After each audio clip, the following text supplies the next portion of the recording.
Hello, guys. Welcome to the 13th of February 2026 review of WWE Smackdown. Smackdown tonight was, my God, these headphones for some reason they're really creaking. I think they're on the last legs. Smackdown was on Dallas, Texas tonight, and it was a decent crowd, first and foremost, I will say. I mean, nowadays, a lot of the crowds are dog shit, no matter where they go, even in Europe recently, at the start of the year. I don't think they were the best. Belfast was the only one that really kind of did itself justice, and at times London.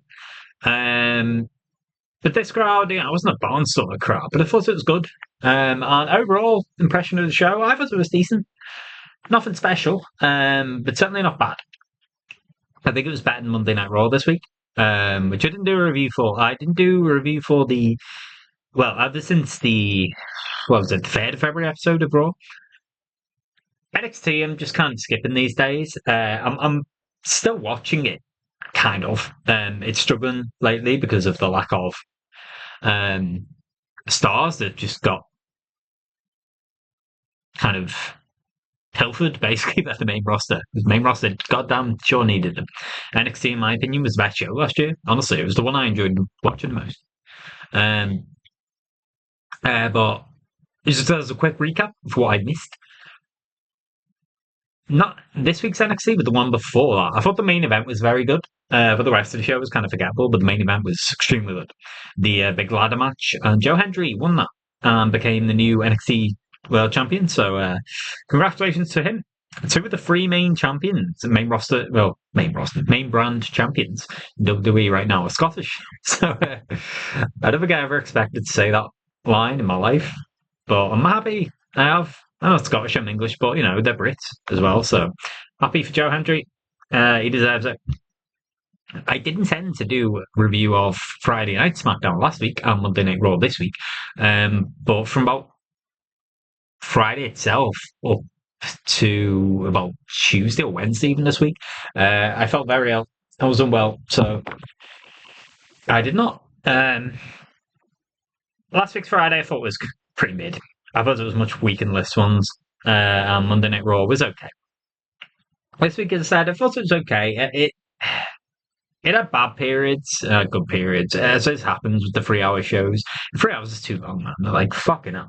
I'll do more like a play-by-play review up until the main event where I got so fatigued of taking notes that, I'm still missing bits of the show.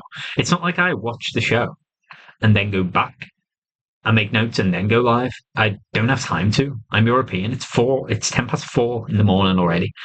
And I need to whip this out, upload it, and go and get to sleep. I'm also watching live TV. I'm not watching it on the Netflix broadcast, which I can then go back and rewind or something. And there's a rant in this as well. Good God, man. I said this at the start of the year. When I started doing this and I'm making notes, and it's something, if I'm going to do reviews of these in the past, I'm still unsure of how to do this, how best to do this in terms of just logistics. Because the better thing to do sometimes is if you miss something, go rewind and make a note or something. To have notes up, I have to have my laptop open. To have my laptop open, I could open the Netflix, the international version on my laptop, but then I can't really make notes with it. So what I'm forced to do is watch the American broadcast, which tonight and next week is on Sci-Fi, by the way, not the usual network or the USA network. That is because of the Olympics in Milan Cortina, the Winter Olympics right now. USA are covering that for its nation. So because of that, I watched the American version, and I've said it before, I'll say it again. I will not stop ranting about it. My good God, man, how many commercials they have. It's just fucking ridiculous. Like, oh. There were 5 matches tonight, and 3 of them, by my count, had 2 commercial breaks. It's outrageous. It's fucking ridiculous. I guess on one hand, they could be used to catch up on the notes and stuff. But good God. When I am watching on the box, the Raw view, and it's the same. Even though that's pulled straight from Netflix, I think it's still fucking hard heavy. It's not comparable to this, though. Yeah, I thought it was a good show. It began with Tiffy time. Tiffany's music went. She, of course, won a qualifying match last week for, the Chamber qualifiers. Well, I'm sure we start now. Right in the swing of things. Tiff came out, said she expects to win the chamber, and she said a line which is goddamn true. The WWE Championship misses me. Well, I don't think Tiffany specifically. Tiffany's reign, of course, was really bad, um, especially in the latter half. But I've never really felt like it was her fault. I always felt like I believed in her as a champion. I think she could be a good champion and have good reigns if they actually give her the right opponents, give her the right stories and stuff. They just never did. So I think she was let down by creative. But yeah, it was definitely better than Jade's reign. Although, spoiler alert, I will say Jade stocks went up slightly tonight. I think she did okay. Anyway, Nia and Lash interrupted Tiffany, and there was a bit of reference, of course, to Nia and Tiffany's past. Tiffany said at one point, oh no, I should say Lash said at one point that she's the upgrade, which made me laugh as well, because that's kind of a throwback to a promo Tiffany cut before Money in the Bank last year when Charlotte and Alexa came out. She said, y'all understand that I'm the upgrade. I don't know why she was talking like a hillbilly. Like, y'all understand that I'm the upgrade. There was shades of that. Lash Legend is not an upgrade on Tiffany Stratton. Let's get that out of the way straight away. Nor I think is Tiffany Stratton an upgrade on Alexa Bliss and Charlotte Flair. I still prefer the women from 2015 to 2020, to be honest, than the modern batch. But Tiffany's great. I wouldn't be surprised if she wins the chamber. We'll get more towards predictions for that show once the field is out. She was first name in it. They started talking like there's going to be a fight. Nia and Lash, they were going to come out and beat on Tiffy and end Tiffy time. But then, of course, Rio comes out to Rhea's music. Io just doesn't. Her theme song's been retired now, apparently, because most of the time she comes out to Rhea's theme.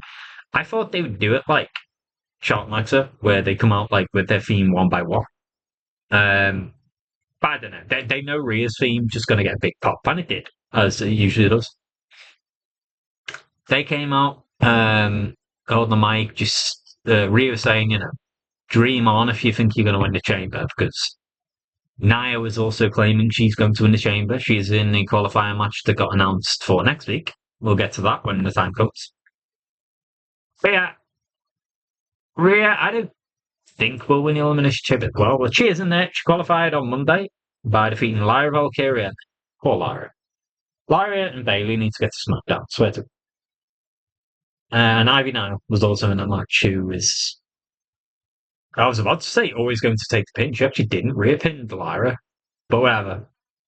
I'm detouring. They come out, said, not only are you going to not win the chamber, but you will not be winning the tag championships tonight. And so the match was on. It was Rio versus Nia and Lash, who are now, I don't think they called themselves this tonight. When WWE YouTube later on after the match uploaded this match, it was listed as Nia and Lash, the irresistible forces. So I guess that's what they're called now.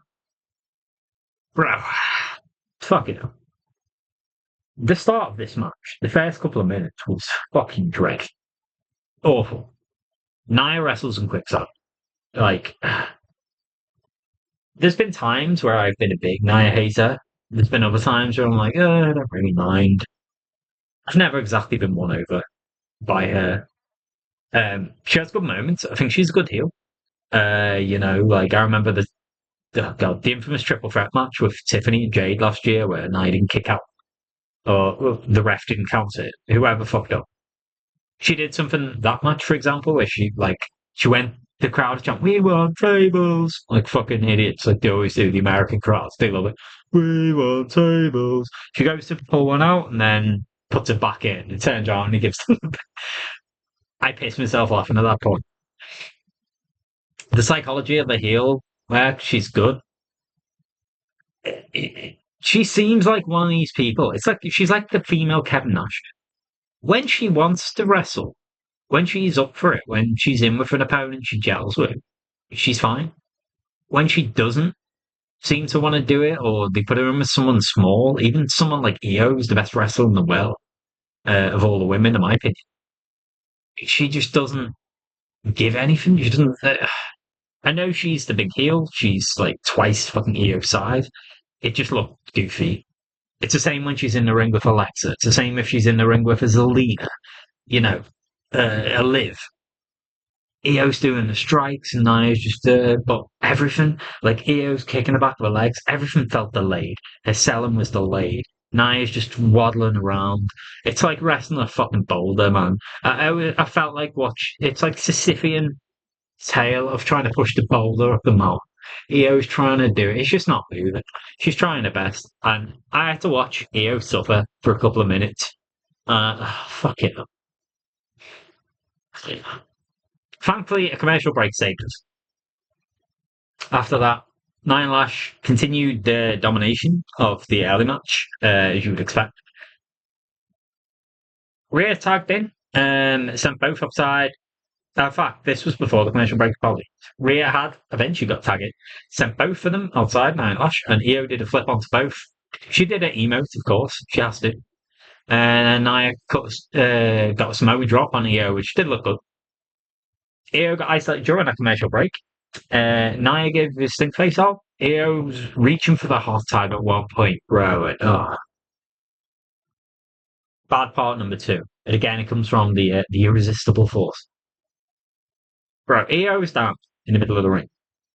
And she's crawling. You know how the hot tag goes, where they've been beaten up. You've got to sell them. You crawl, go into that.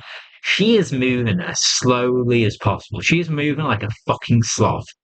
And you can see Nia, the corner of the camera shot, you know, doing her job. She's waiting for EO to go towards it. I kept expecting, I'm like, is Nia fucking up here? What's going on? She's supposed to like pull EO back when she's dragging over because EO's dragging itself. It's going on for 5 seconds, then 10 seconds. Now all of a sudden, Lash, who'd been thrown off to the outside about 20 seconds prior, appears and sweeps Rhea's leg and knocks her off the apron. Bro, Lash definitely took too long getting there. I think she missed the cue by a good bit. There's no way that should have took too long to get in. It just looked fucking comical, made it look like a joke. It wasn't good. Ray eventually did get a hot tag and cleaned up for a while. She then went for a whirl around DDT on Nia, which again looked awful. And let you put this on a note. No thanks to Nia. It's just fucking. She didn't move with her at all. Ray got a powerbomb on Nia from kind of top rope. Nia had been going at it with EO. That looked great. She held her for a while. I mean, Rhea has noticeably got smaller lately. There's been noticeably more botches or just miscues from her than you would expect. I still think she's a sensational wrestler. She's possibly the best after EO. But there have been sloppy moments in some matches here or there of her lately. But this, and you know, a lot of people have kind of maybe begun to attribute that to, oh, maybe she's not as big as she once was. She looks like she's slimmed down a little. She's not quite as built. She's looking a little paler than usual. I've seen some people like, oh, maybe she's sick and that. At the end of the day, man, if she wants to slim down a bit, if she wants to bulk up a bit, that's her prerogative. I feel like people talking about her body too much, like they were concerned she's fucking ill, is a bit much. Rhea's still a very strong woman, very tall woman, and is still a very, very good wrestler. Yeah, it's just a reminder of her strength here, I guess. She got Nia in the powerbomb position, held her for a good second or two. Then popped it on. That bit looked good.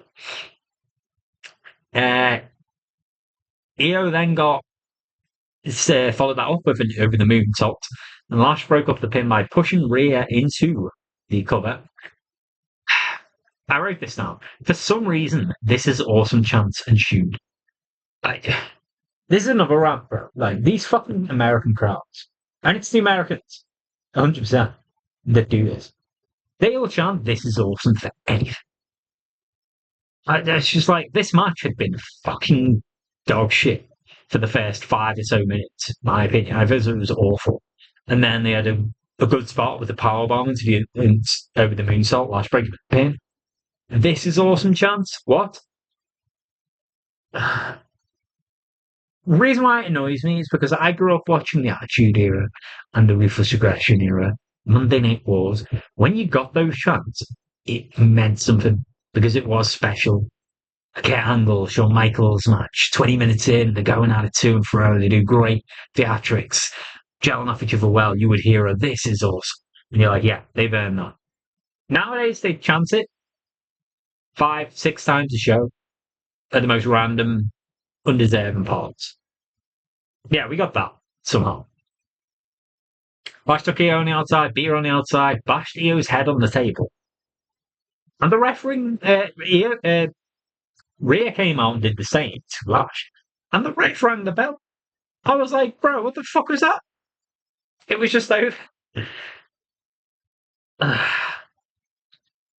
Nia comes over. They set up a table outside Lash. It looked like they were going to try and send Rhea through it. They put Rhea on the table. Nia was walking around the apron on the outside of the ropes, threatening almost to get on the top turnbuckle. I was like, no fucking way. Is Nia going to get on the top turnbuckle, jump through this table? Because I would like to see that. So that would be quite a fucking spectacle. I don't envy Rhea in that position. But Io came and helped fight, and then dove through the middle rope, took out herself and Nia. Lash then speared Rhea through the timekeeper's barricade, the barrier, which is a very overdone spot, but it looked great. Holy shit chants came on then and got muted. Now, this time it was justified. All 4 women were down, and then that was just it. It cut away to the next segment. The match was bad. What happened after the match, the last few minutes, I really enjoyed. I thought that was good. So it was a strange one, this. It wasn't awful. It's just, as a match itself, it was not great. I don't think they gelled well. Even Rio can't save some of the Smackdown Women's Division well. Nia and Lash are like 2 gigantic women. Io being so small, she kind of has to do the aerial offense because the striking aspect to start with Nia, all she's doing is putting Io in the corner and just like licking her hand and then chopping her and she's giving a stink face and shit like that. I don't care. It's all just goofy shit, man. Io Sky deserves better than that. Fucking hell. As for the outcome, I don't think the ringing of the bell at the moment it happened really made sense. It's like they were trying to sell it, the commentators, as, oh, the referees lost control of this match. Because they grabbed the head and bashed it repeatedly on the table. How many times in a normal match do you see an opponent grab someone's head and throw it into the outside of the ring post, or bash it onto the metal steps, or even get on the steps and like powerbomb someone onto the steps, or DDT them onto the steps, or whatever the fuck? There's no consistency there. I feel like there could have been a better way to throw this match out. The actual decision to do that, I don't mind. If you did, this match was set up last week. If I'd have done a review, I would have said that for however much I've just criticised them, I do think Nia and Lash are probably the team that should dethrone Rio eventually. Personally, I would do it at Mania in a multi-team match so that neither Rio or Io have to take the pin. I mean, in an ideal world, I would have Rio versus Io at Mania. You could do a play-out scenario where they lose the championships before then and then just have a match on the basis of a friendly match, but Rhea needs to be Io. That was the whole narrative they did for so much of last summer.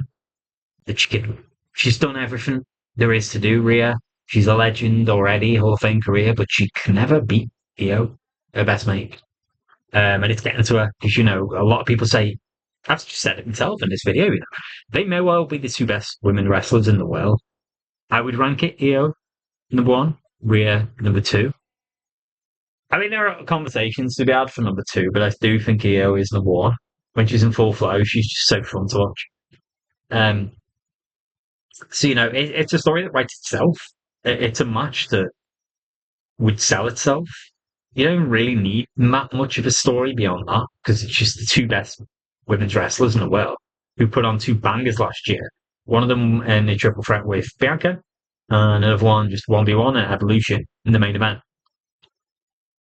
They could do that. I feel like they're probably just going to do this big multi-woman match at Mania, though, and I would do.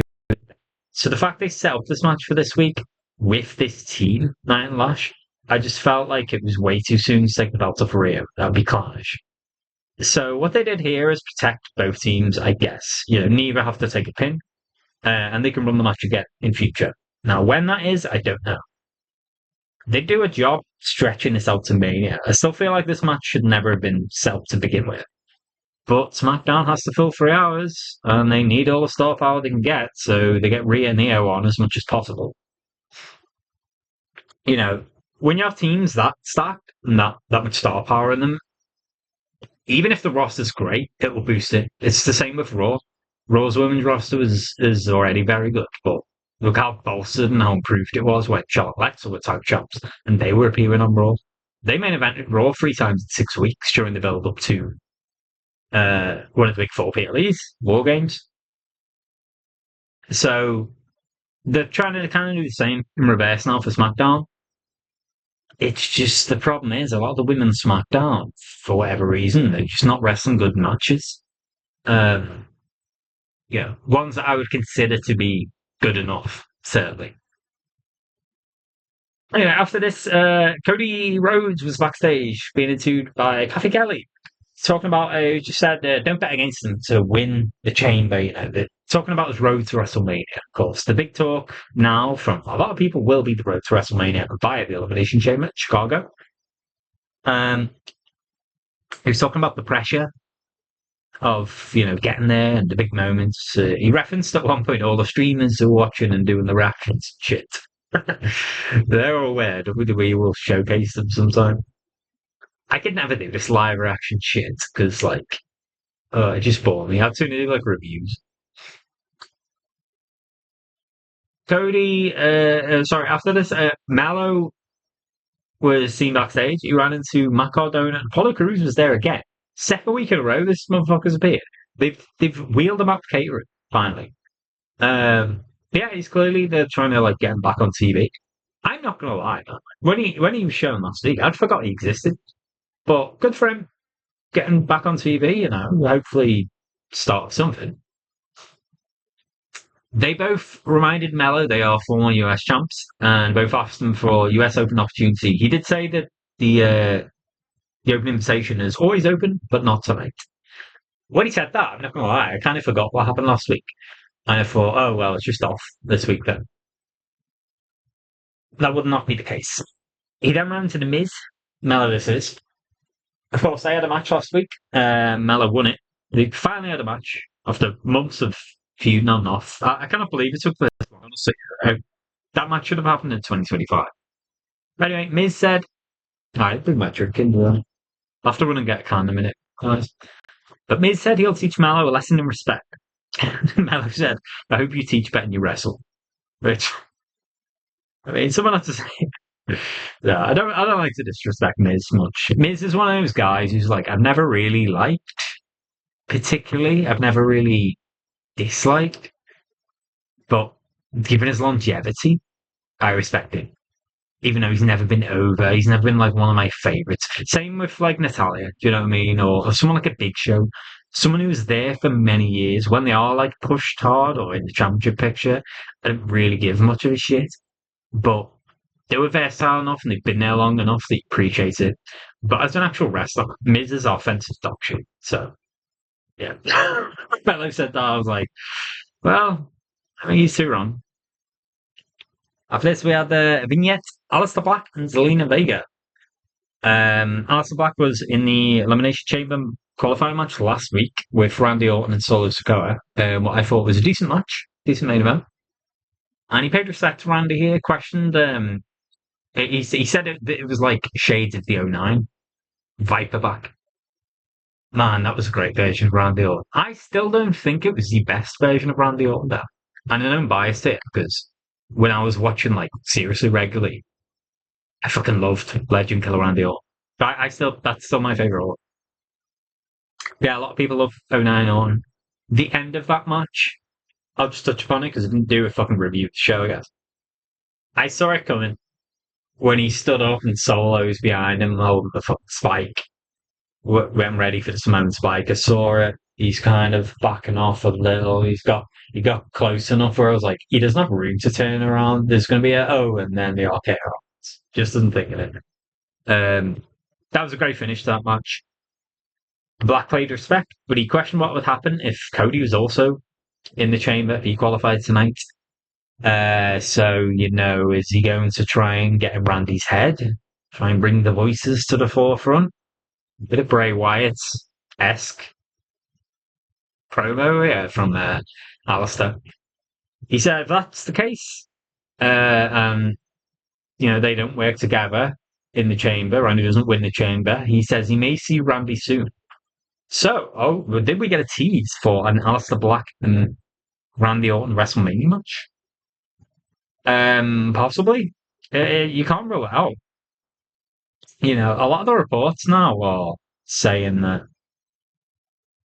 it's going to be Drew as champion, still Mania, which I agree with. I think it should be. You should not give this guy a short reign after how many fucking losses and how trampled on he was last year. 2025 is not a good year for Drew McIntyre in terms of the way Craig treated him. He's still great. I'm happy with him going in Mania's champ. The rumor is it's going to be him and, Cody's going to be involved in some way, shape, or form. He's probably going to win the chamber. Spoiler alert for tonight. Cody did win that main event. So the other question then is, are they going to add other people to it? I kind of feel like they have to. You can't run this single match again.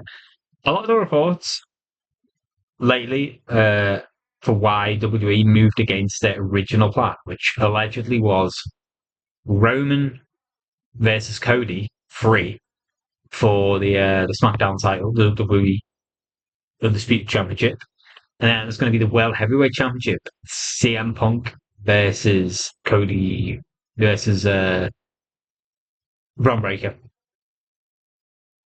Oh, I want to talk about Bron Breakker at the end of the show as well, because, we'll just cover it now, I guess. He got injured. He's had surgery on Raw. It was when he flipped the table the week before on Raw.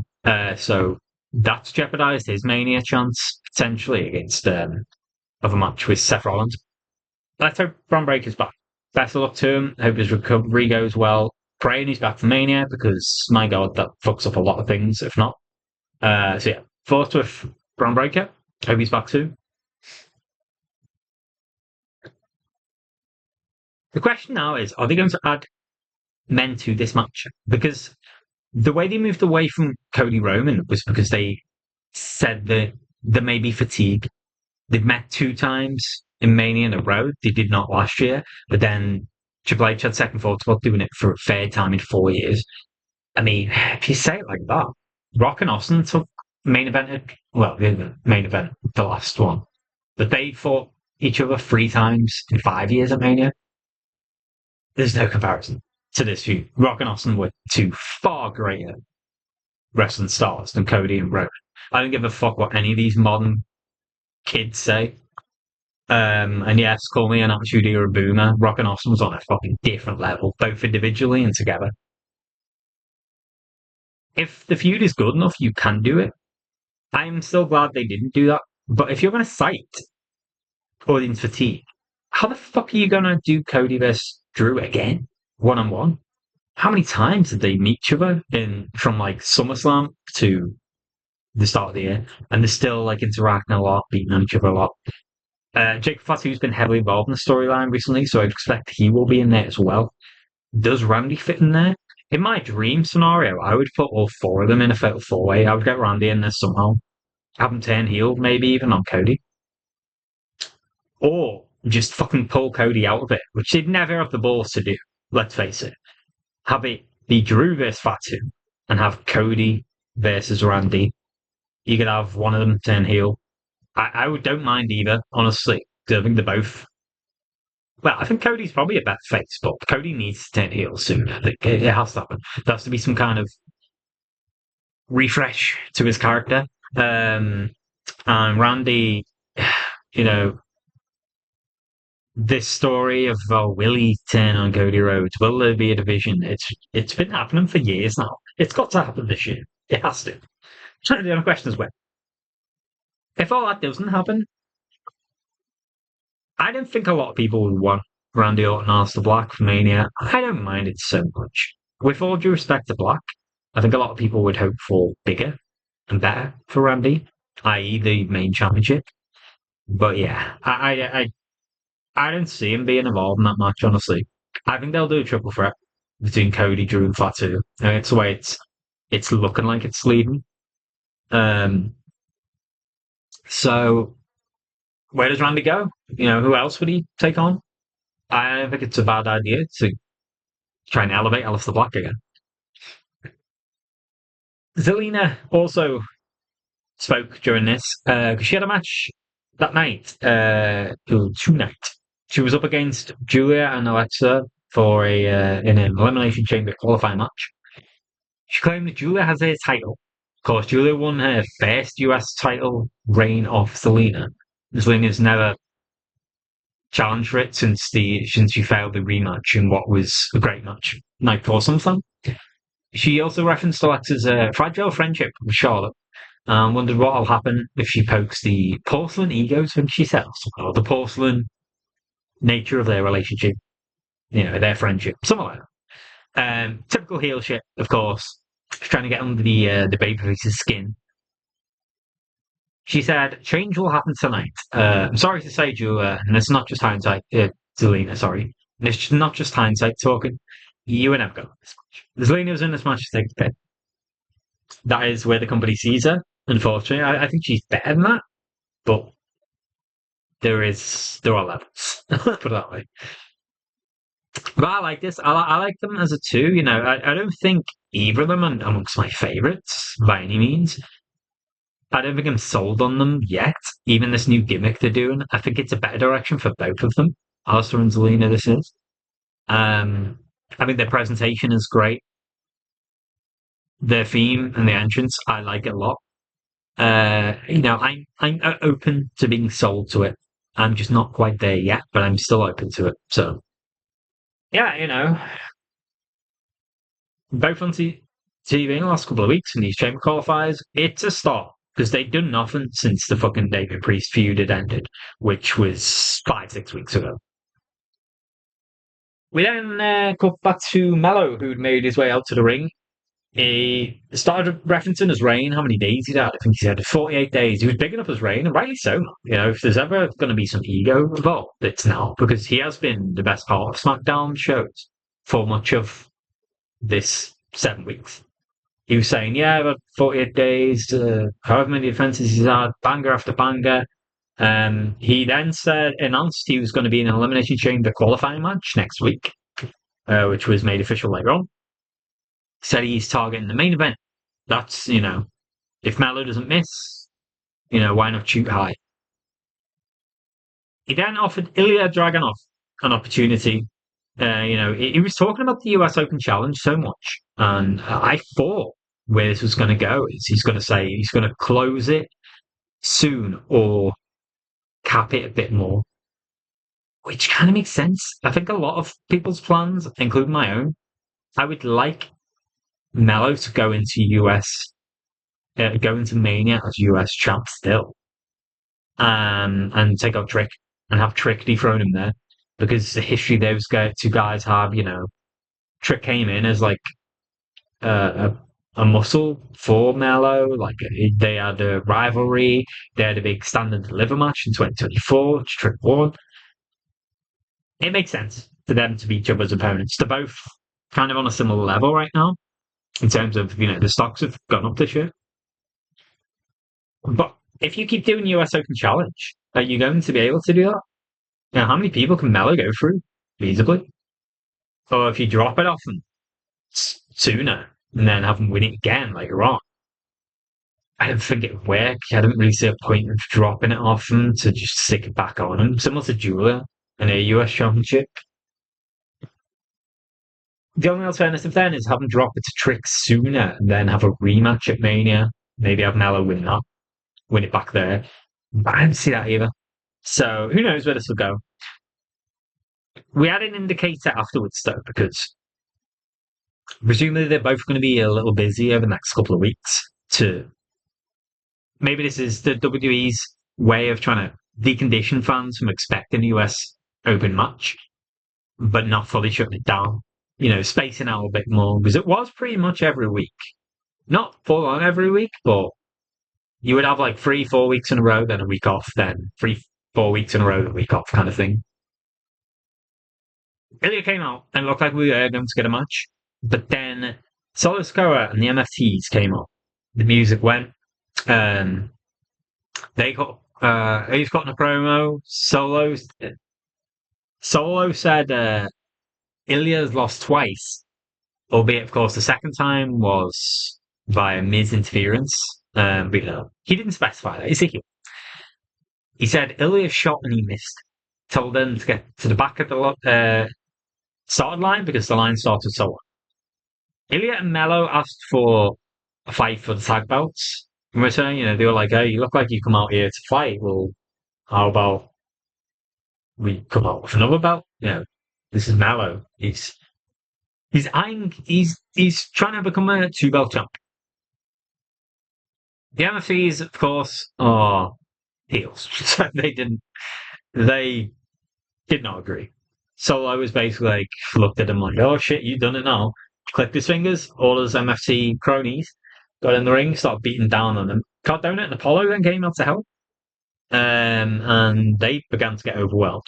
Till Shinsuke Nakamura came out. He actually got his music played rather than Cardona at Apollo Crews. So I don't think they came on to any music. They just ran out.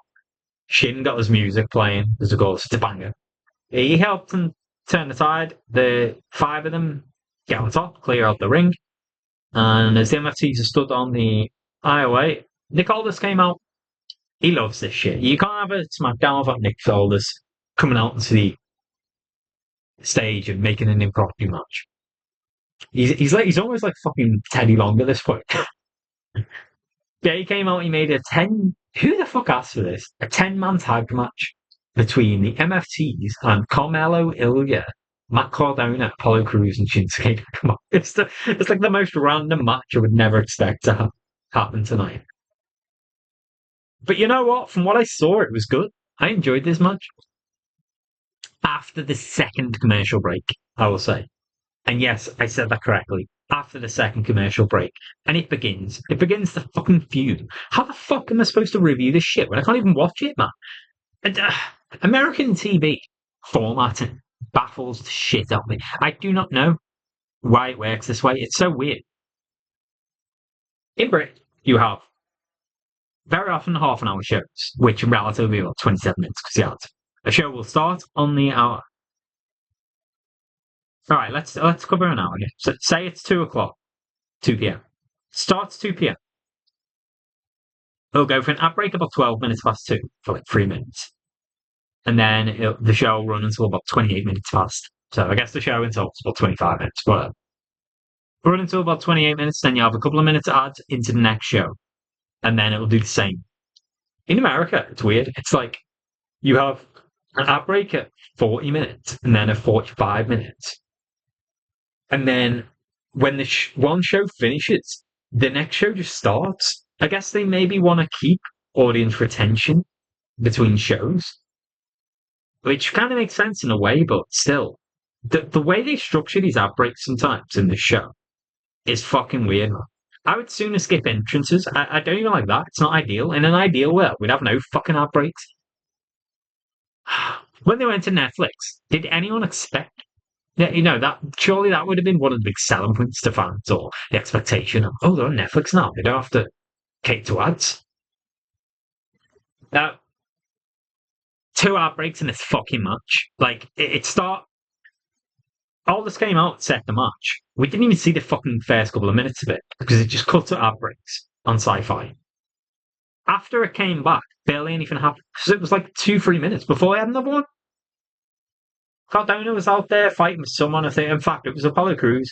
And then he tagged Cardona in. Cardona went back and forth with, I think it was Mateo. Ilya ended up in with, I think it was Talatonga. He got on the top turnbuckle and got punched off it, basically. This looked fucking nasty, actually. Ilya took what looked like a pretty big fall on the apron, like the head. I wouldn't say head first, but he kind of like face planted it and then just fucking rolled off. The camera didn't follow up on him. So I don't know if he was actually here, because then it went to another fucking commercial break. Just, just what the fuck? After the second commercial break, it was really good though. Mello did springboard crossbody off the rope onto Solo. I literally just put down on this notes this point. Mello's so good. He did like a flip up leg drop onto one of the Tongas as well. Talatonga was given a little run here where he was made to be, the dominant monster that he is, really. I mean, look at the size of the guy. It's fucking huge.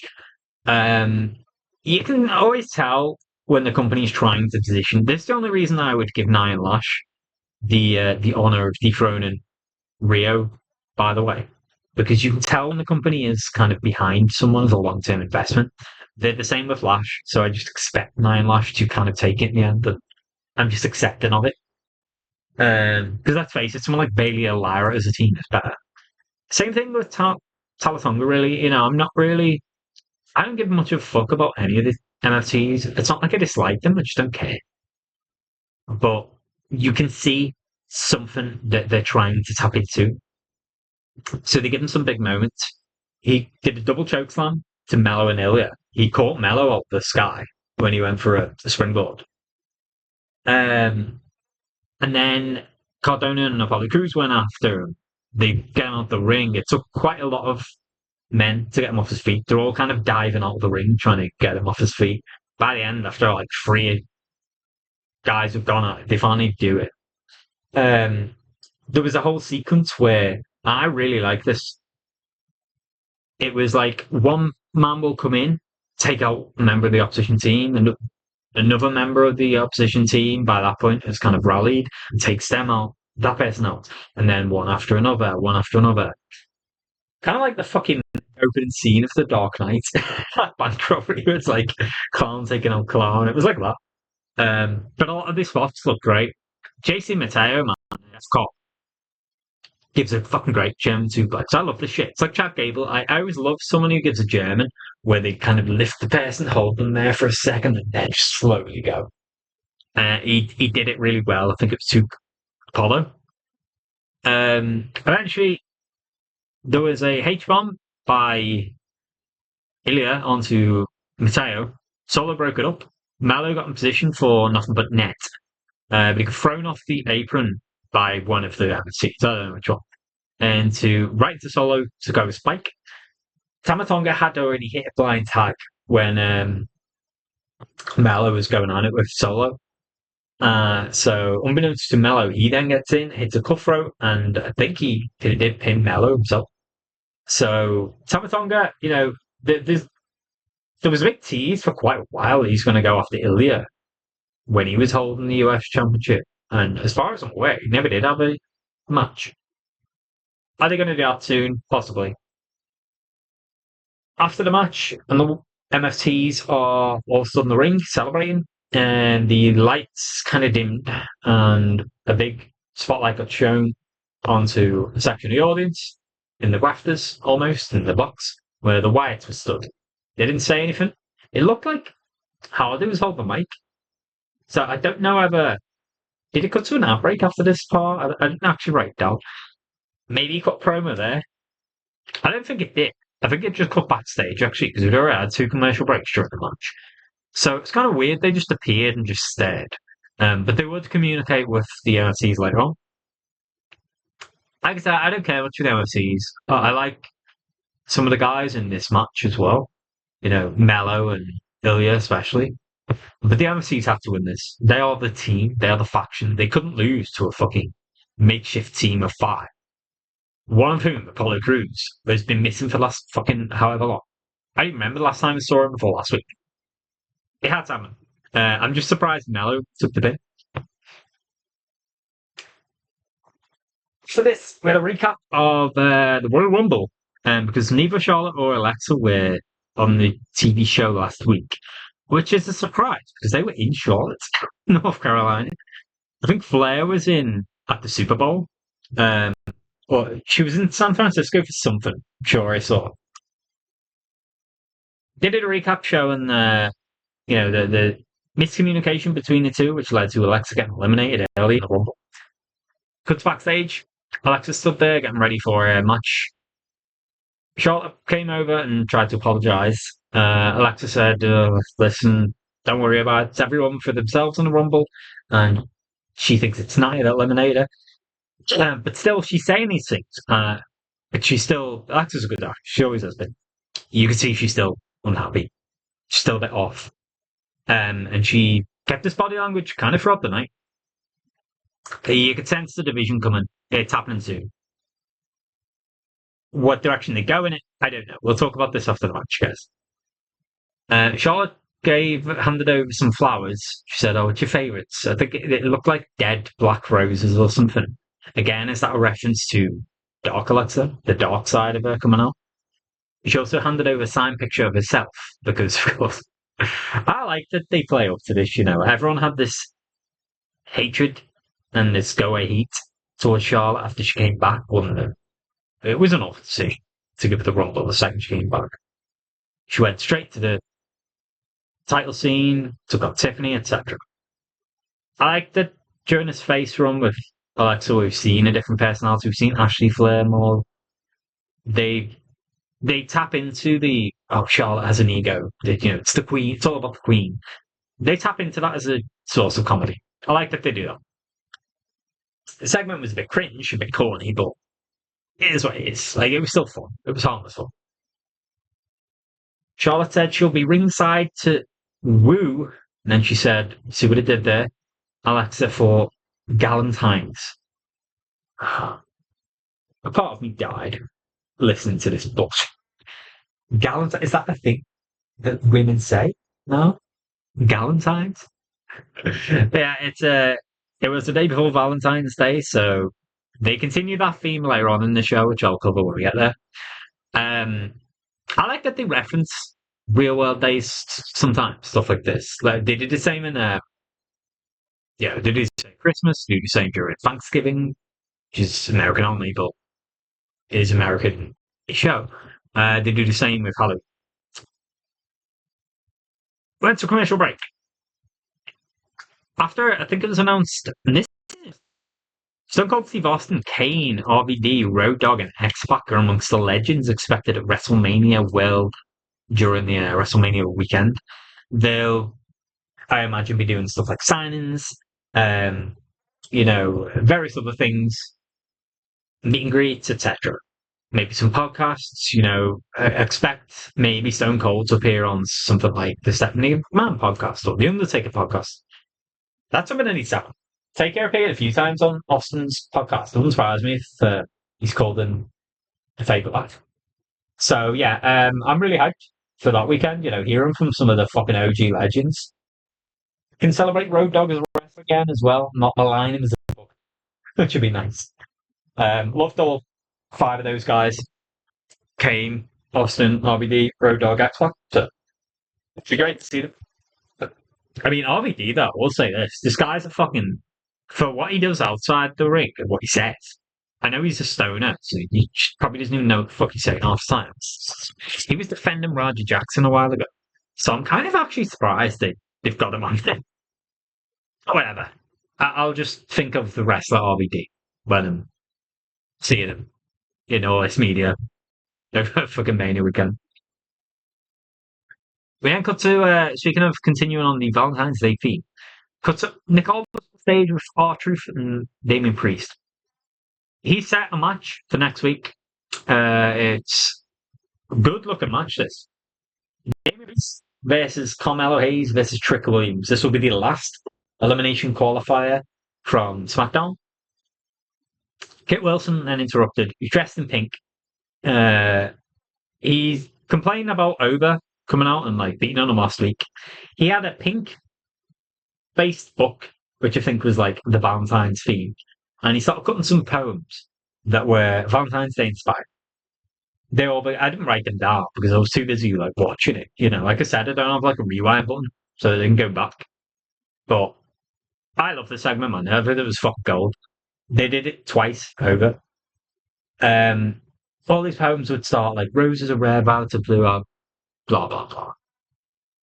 But he cut some poems, basically shitting on the toxic masculinity of the locker room and etc. Damien Priest laughing. I don't know whether he was just corpsing. I think he was supposed to laugh as part of the promo, but I also do legit just think he was just laughing. He was just creasing up. While Kit's poems are being read out by Aldous. Aldous had taken his book and read them out. Um, R-Truth then turned it back on Kit Wilson by doing some poems of his own. One of them at one point, he said, "Your camel toe is shrimpers."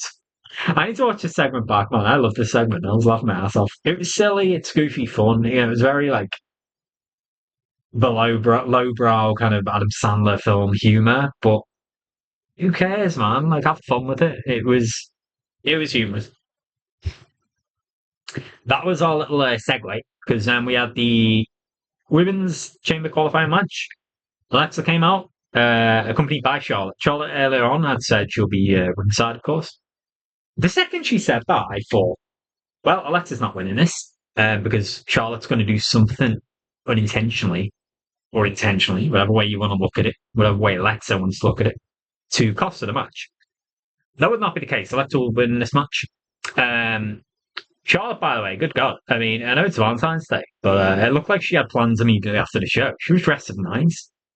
I don't like to objectify the women in this way, but when the camera had cut it zoomed in close on the photo she gave Alexa. Hit. They're just like frank, like right there. They look like they're 4-0. I was like, yeah, I don't know if sci-fi will be happy about that one, to be honest. Before the watershed. Yeah, she looked like she was 4-0 in a dress. She comes out with Flexi. Zelina came out to Alistair Black's theme. I was interested in this because while Alexa's coming out and I'm sat there waiting, the thought did strike me. I was like, oh, I wonder if Zelina's gonna, have I seen her wrestle since she hooked up with Black? I didn't think we have, which is kind of wild. That was in October. Um, yeah, it shows how many women they just keep on the shelf in SmackDown's division. And they wonder why they don't get over. It's not their fault, always. She came out and did basically the same entrance, except she just didn't have Alistair Black coming out. She's doing, it's very Salma Hayek character from a Little Dawn. Zelina's very small and flexible. She does that like arch back and then leans forward and stuff. She looks sexy as hell. She looks like she's got the hair. It looks like Sindel, almost kind of hair, or like Bill look. Um, I say I'm not going to objectify them, and then I'm just like looking at it.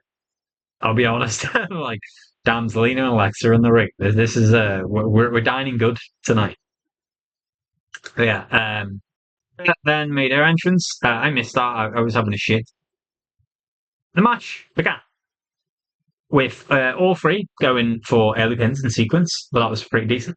Alexa went for an Abigail really early on Julia. Zelina interrupted it. Later on, Alexa did a flip onto Julia, and then Zelina went for a Meteora on Alexa. This looked a hard landing. I don't know whether it was just a camera angle or what. I think she did really like slam her head pretty badly. Obviously not badly enough that, I mean, I say that, I don't think she had a concussion. I'm sure they would apply a concussion protocol. But I think Zelina, it looked like she went and checked on Alexa straight away, really. I think she covered it as they're mocking her. She put a hand on her face and then kind of like stroked it in like a heelish kind of like tormenting way. But I think she was just, you could see Alexa talking, saying stuff to her. They could have just been, I could have misread it. They could have just been calling the next spots. But I think Zelina was like, oh, fuck you, okay. Yeah, she's just a bit dazed. Um, they then had a commercial break. When we were back, Julia and Zelina were fighting. Julia did a double underhook suplex from the top rope on Zelina, but that looked very good. Alexa then took over. She had a little flurry, dropped both women with a series of strikes and drop kicks. Got them onto their knees and then hit both a double natural selection. Julia went for the same double underhook suplex after turning the tide against Alexa, but Zelina broke it up and gave a backdrop. Bliss went for a twist of Bliss. Julia got the knees up, and then, bro, I have to watch this back. I only watched it once. Of course, they didn't show a replay. I'm not 100% sure if the Meteora and Alexa really did result in actual, like, pretty bad landed. This, I need to look back. This looked fucking bad, man. And it's not the first time it's happened recently. I said I'm open to Zelina getting more airtime, but her code reds recently have not been it. She had a really awful looking one against Rhea. And then Rhea went for like a reversal, and Zelina almost got like folded like a fucking deck chair. This looked she did a double. She did a code red on Julia. The landing, I don't know. Like I said, it happened so fast that I was like, oh my god! Like for a second, I thought Julia's neck was broken. Genuinely, it looked like she landed like on her neck. She overextended or something. Need to watch this back. The referee, Zelina's followed up with a pin. The ref went straight over. You could see kind of put a hand on Zelina's thigh at first. I think telling her, you have to break this pin up because Julia might be fucking paralyzed every time she's checking on it. The ref reaction also, fuels my thought that perhaps this was a bad landing. But thank fuck she's okay. Because whatever they've said, referees then decided Julia's fine. Julia's been relinquished from the pin and then kind of rolled away for a while. Even after that happened, I thought, oh, this match might have to get changed on the fly to just Alexa this Zelina, basically, while Julia sells on the outside, or she gets carried away, stretch it off. But this woman's made a fucking steel, man. She came back into the match later on.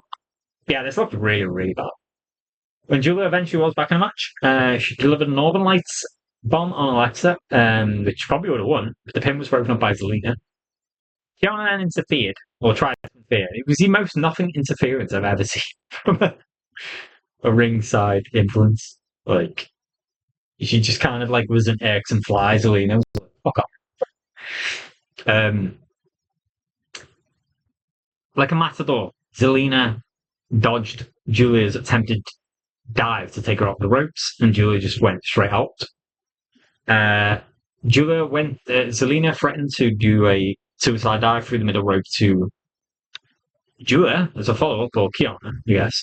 But like I said, in a spot that they love this spot, they do it so often. Camera's facing Zelina, goes hit the ropes. Alexis, mostly off screen, comes in from this side. Out of nowhere, grabs her into Sister Abigail, DDT, 1, 2, 3, gets the win. Last second, Julia and Kiana were trying to get into the ring to interfere, but they could not do so. Charlotte did nothing really, she just stood there. But she'd brought the fucking flowers and the picture of herself out, handed it to Alexa after she won. Alexa's given the kind of smile and Daunton leering at the two of women she's beat, especially Julia and Kiana, in the ring. But she kind of looked at Charlotte a bit like, fuck off me. You can tell there's still hard feelings there. Even when they were celebrating, during the entrance, Charlotte went for the fucking heart sign thing they do. Alexa kind of gives it up really reluctantly, is looking a bit pissed off. Got resting bitch face all night, basically, even after she won. So yeah, I'm sure there's still unfinished business there. I would expect this continue on to Mania, into a Chamber, and then probably into a Mania feud. I'm not sure if it's tomorrow. Second of Mania, Tiffany was backstage, ran into Jordan Grace, who of course had a women's championship match that night with Jay Cargill. It's usual. You expect, the second day approaches, you know what the promo is going to be. Tiffany, I'm in the chamber. I'm going to win. If you beat Jay tonight, I guess we're going on at Mania. Jordan, okay, Tiffany, yeah, I hope that happens too. And it's just fucking playback. It's so routine. Nothing more to be said.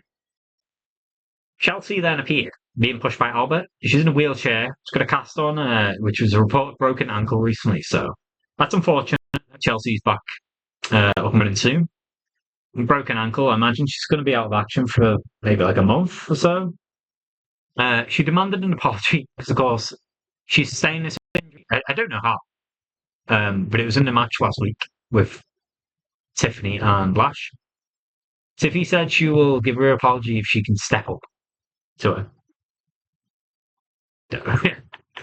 that, this was a segment that existed, is all I'll say. Oh, my battery's just gone. One sec, actually. I'm going to think. Moment.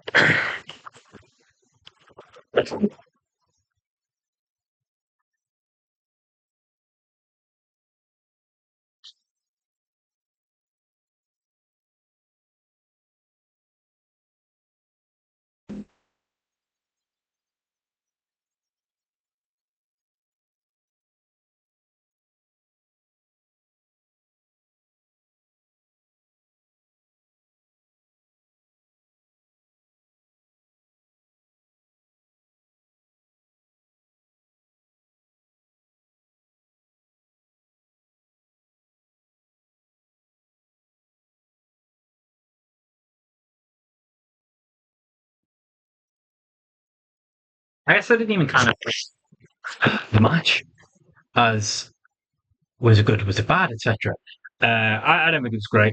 It was a bit sloppy, mainly the code red spot with Selena and Julia. Besides that, I think it was okay. It was fine for what it was. I think the three women kind of gelled well together, actually gel. So I've seen where I think it was better in the tag match, but not better in the other women's. I think each women's match got better as the night went on tonight. Um,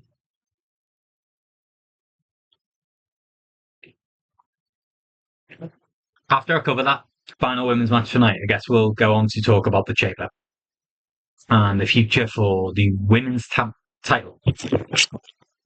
That video for Cody vs. Fatu vs. Sammy later on tonight. And then after that, we had Ray Phoenix was seen backstage with Sami Zayn. Sammy was asking Ray to teach Trick a lesson. Of course, this match was set up last week. Ray Phoenix versus Trick Williams the second time. We saw it first time in Trick's debut show. I think it was the first Smackdown of the year. Sammy's no, it was on in Berlin, wasn't it? The week after, yeah. The night Drew won the time.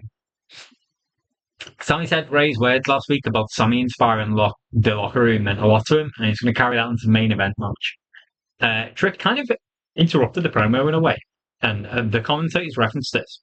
I don't know if Sammy and Ray spoke too long, and the producers were just like, "Oh, just send Trick out there now to remind him," because Ray almost like kind of looked up, heard the music, and was like, "Oh, okay."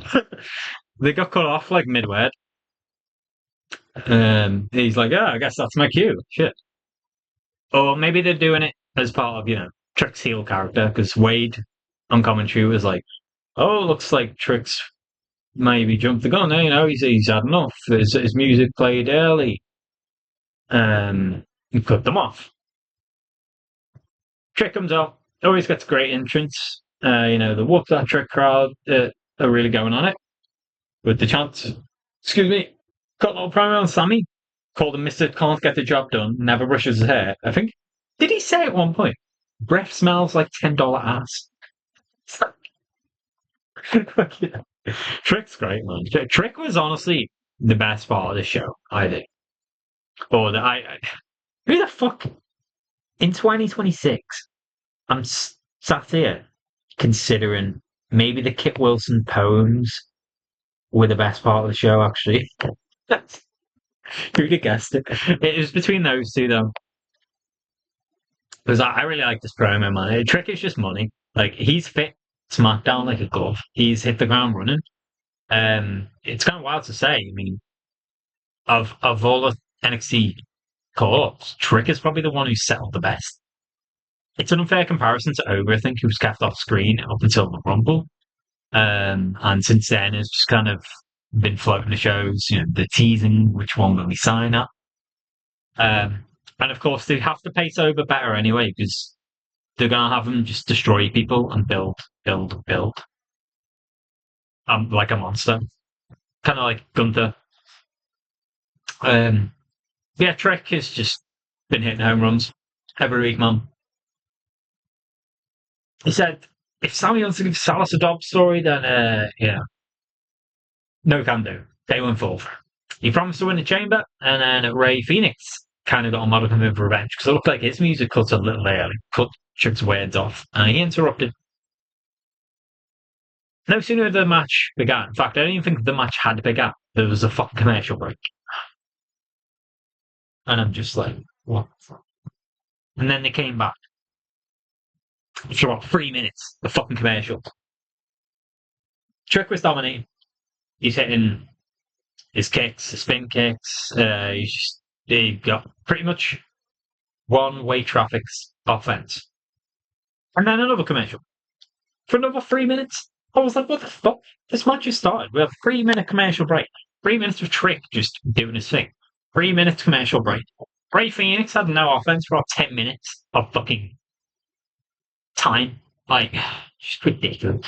After the break, at least, he rallied Ray Phoenix. He went for Adios Amigos, where he said he didn't catch all of it. So I guess he kind of botched that. It looked like he connected to me. He get double frog splash on Trick, and then it was a really late kick out. He got another splash from the top rope onto the outside ring. This time, this is awesome chance they got with a little more justified. I don't think fully. I wouldn't say it was an awesome match, awesome merit, but this honestly was the best match of the night to this point. In fact, it probably was just the best match of the night. Phoenix went for a double stomp. He stood on the ring post, the metal ring post on the outside of the turnbuckle, and then kind of like stomped on the back of Trick's neck slash upper body. I thought that spot looked really good. Eventually, they're running the ropes, kind of going for Trick's going for kick after kick. Phoenix is going for attack, and they're both kind of dodging each other. Trick got a big knee, trick shot after some back and forth, and gets the win. 1, 2, 3.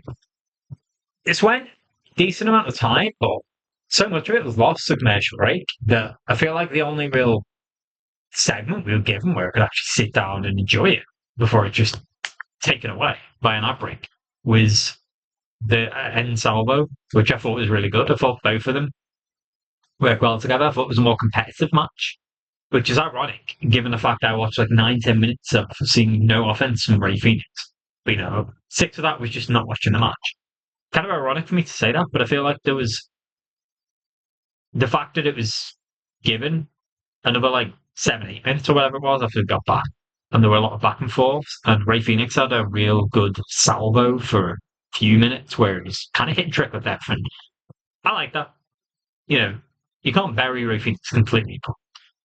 It is 2 defeats to Trick now. Trick Willie get some momentum going into next week's match where he will be in Chamber qualifier action. After this, we saw Rio backstage. Io looked sad / angry about before. Rio's telling Io, look, we'll get back at them. Them being Nia and Lash, who of course got their match throughout, kind of brawling with them back at ringside. A raging Juliet showed up. She was stomping, literally stomping. Rhea mocked her for losing the Chamber qualifying match to Alexa, and she just flipped out, man. She's speaking in Japanese. I like this. They're kind of making her she's a bit of an Asuka clone, but she is the beautiful madness. This is kind of his Julia, and you've got to really tap into that kind of vicious anger killer aspect of Julia to help get her over. Did you get great reactions during the Alexa match? Not massively, but Alexa's always going to be the fan favorite in that one. She's starting to get more, I think. I think Julia and Kiana are, in general, they're definitely positioning them in, even though she lost tonight. I don't think anyone expected her to win. She's the US champ already, didn't really need it, and Alexa is a bigger name. But they're being treated better, and I like that. Kiana actually carried her away. I mean, to say they're treating her like a big deal. It's harder to take her as a big deal when Kiana picked her up. I mean, Kiana's pretty big, fair, pretty jacked. Picked her up and just carried her away while she's fucking kicking and screaming in rage towards Io, because Io would claim she may take the US title off Julia, if she doesn't watch her mouth. Bro, if they ever do Julia vs Io 1v1, take my money.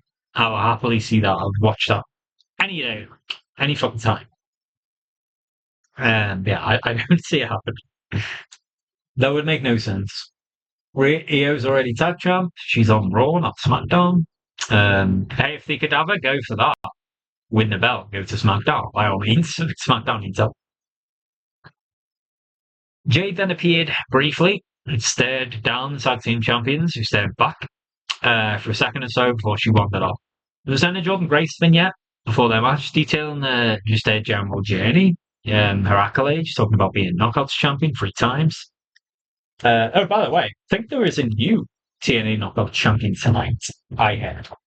And it's Ariana Grace, so congrats to her, I guess. But it's a shocker, man. That was a real surprise. Didn't expect her to be beaten laying.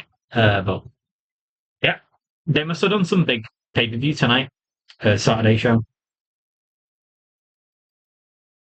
Yeah, Jordan Grace also talking about, there's a brief recap of call it feud, I guess, with Jade. For SmackDown terms, there was material to drag out for this vignette, but it very much was kind of been a bit of a rush deal. Get Jordan Grace up to the main roster and just find an opponent for Jade. Before the match, there was a Fatu vignette declaring his goal of get to the Mania via the Chamber. He referenced his criminal past, but said he's never been inside the Chamber. And basically, no one wants him in the Chamber. They don't know what beast is going to be unleashed. All gas, no brakes. You know what I mean? He does his usual spiel. This is good. I like the fact that each man. Sammy didn't really talk too much, to be fair. He interrupted Drew later on. Cody had a bit of a promo. There was a separate vignette or hype video big in this matchup. Fatu got his individual one here. That main event lineup was a huge deal. 3 men that any of them feasibly could win. I think 2 of them at least, in Cody and Fatu, people were expecting in the Chamber. Like, they would be separated in qualifiers. So, I think this was a big deal. I think if I were to have split, I would have probably had Cody, Randy, and Fatu qualifying. So, here's what it is, though. Jade versus Jordan Grace. They come out. Jade's kind of, again, I think there's like a Valentine's reference with her gear. And she had a lot of rouge on her cheeks. She looks melancholy. She always does. Normally, that's all she's good for. I'm not going to lie. I think she's a great wrestler. I don't think she'd be champ. She has, I wouldn't say she has go away here with me. She has, I do not give a shit if you lose the championship tomorrow to a jobber vibes to me. I think she had a good night. She was kind of wearing, looked like pink gear or like red, kind of themed towards Valentine's. So I think she was definitely playing to that. Jordan Grace wearing white, doing a usual standard. They come out, Mark Nash, who's great. I'll have him as an announcer because he's really good. He announces both of them, and then just before the bell's about to ring, Liv's music hits. Watch me. She comes out, her and Dom. I didn't expect to see Dom here. I mean, I didn't expect to see anyone. I never get anyone did. Liv, Dom, and Raquel came out. Raquel fared wheeling on Valentine's weekend. That's bad, man. Because Dom claimed he'd set a Valentine's Day treat for his girl. And then he said, go on, set it up. And I knew the second he said that, what would happen. Ring hands were then seen setting up a table near the commentary desk. A table for 2. Raquel's just stood there like a fucking body. She just looked like a fucking chump this whole time. Bless her. I love Raquel. But it just looked goofy. I don't really know why she was there tonight. She fancied watching SmackDown again. Um, Liv Funk Dom said he's good. I like Liv a lot, but bro, I don't know if it's her act or not. I see a lot of people. Liv's great on the mic. Liv's this, that's that. I saw some post yesterday. Who was on it? Tiffy was on it. Alexa was on it. Liv was on it. Becky was on it. Charlotte was on it. There was one more. Can't think of who one was. And it said, who was the best on the mic? For me, it's Alexa by a mile over all these. I think she's the most natural. She doesn't stumble over words, etc. She just gets it. There were some people saying Liv, right? Distance, Liv, this and that. Liv is good on the mic when she's doing normal stuff. I hate the spiel she does though. He's Dom is the greatest boyfriend of all the time. I could go on and on. I could have held that note for a while then, actually. But my God, she holds it for so long, and it just fucking annoys the shit out of me. I'm like, oh my God, shut up already. Then maybe that's the intention. You know, she's a heel at the end of the day. She has a voice that just is a little whiny to me sometimes. And sometimes she does a promo or something, it just kind of falls flat. I think since the Rumble, I've not been a fan of her mic work, honestly. Um, None of it really. Like none of the segments have really done much for me. So yeah, hopefully that improves. Still do love Liv. They came out to watch it. Liv's possible opponents was Liv's excuse for them being ringside here. So they set up a table. They were given chicken nuggets, which I thought was a good nod to their past.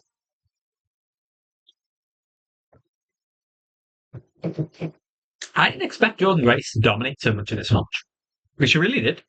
I guess they had to drag out a match longer than 6-7 minutes, which is all Jade is normally known for.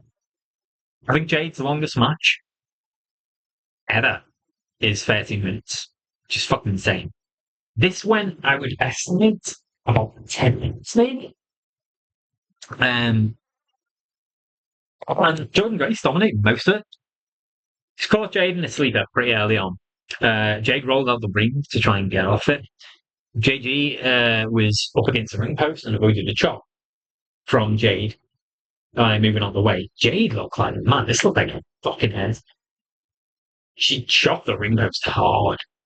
She was holding that bar for her arm later on. I felt like it was actually straight up chop on the side of the hand.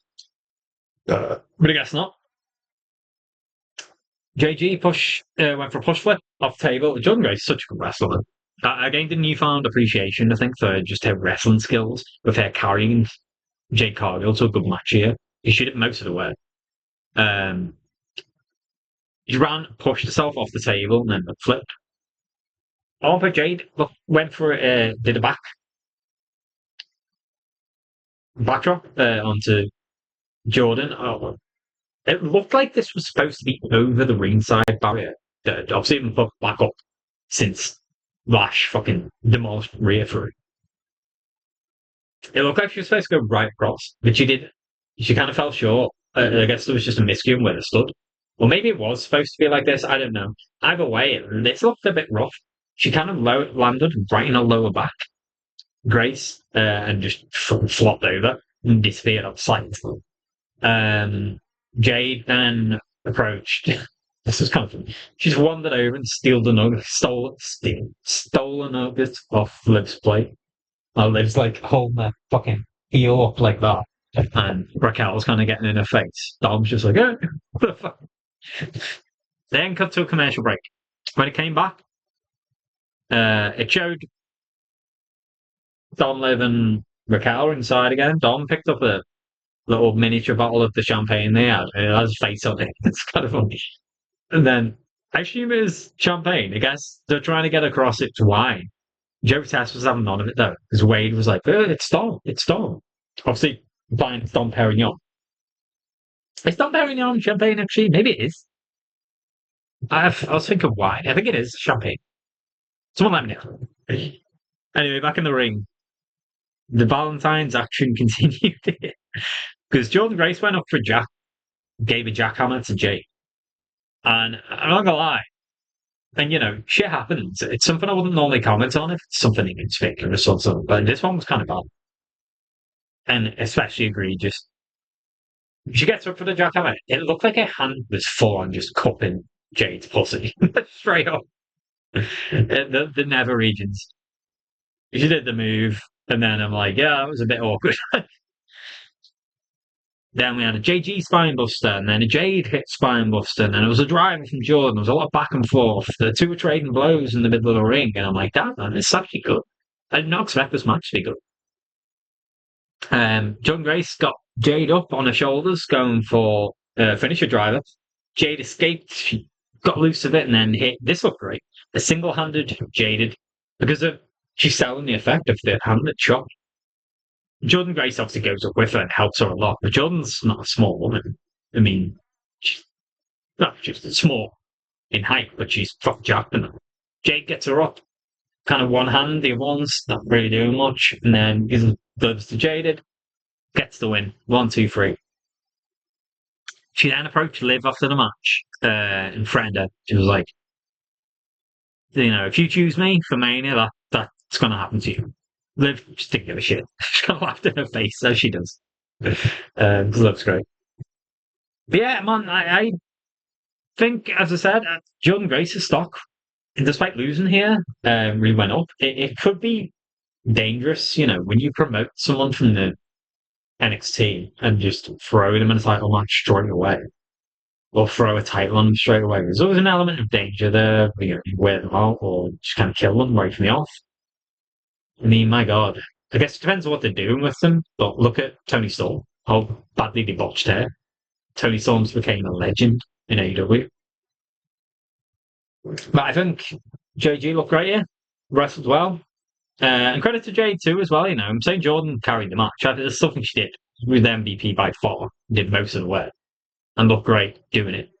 But Jade contributed as well. She looked fine out there. I've been a big,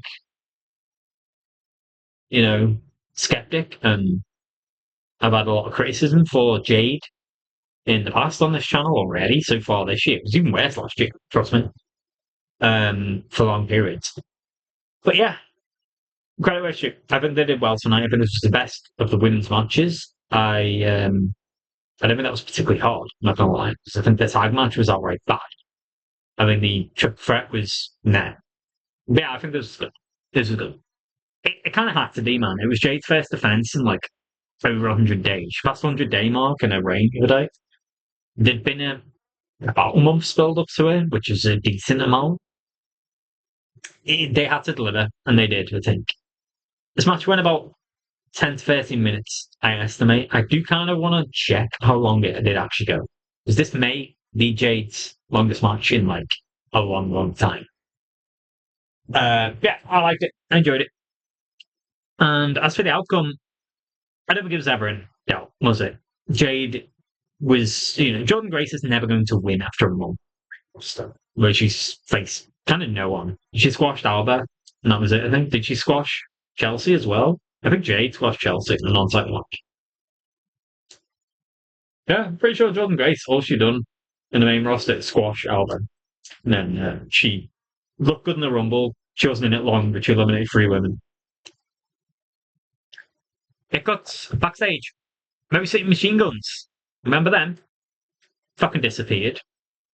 Because WWE Smackdown just ruined their tag division. They were seen with Fraxim laughing.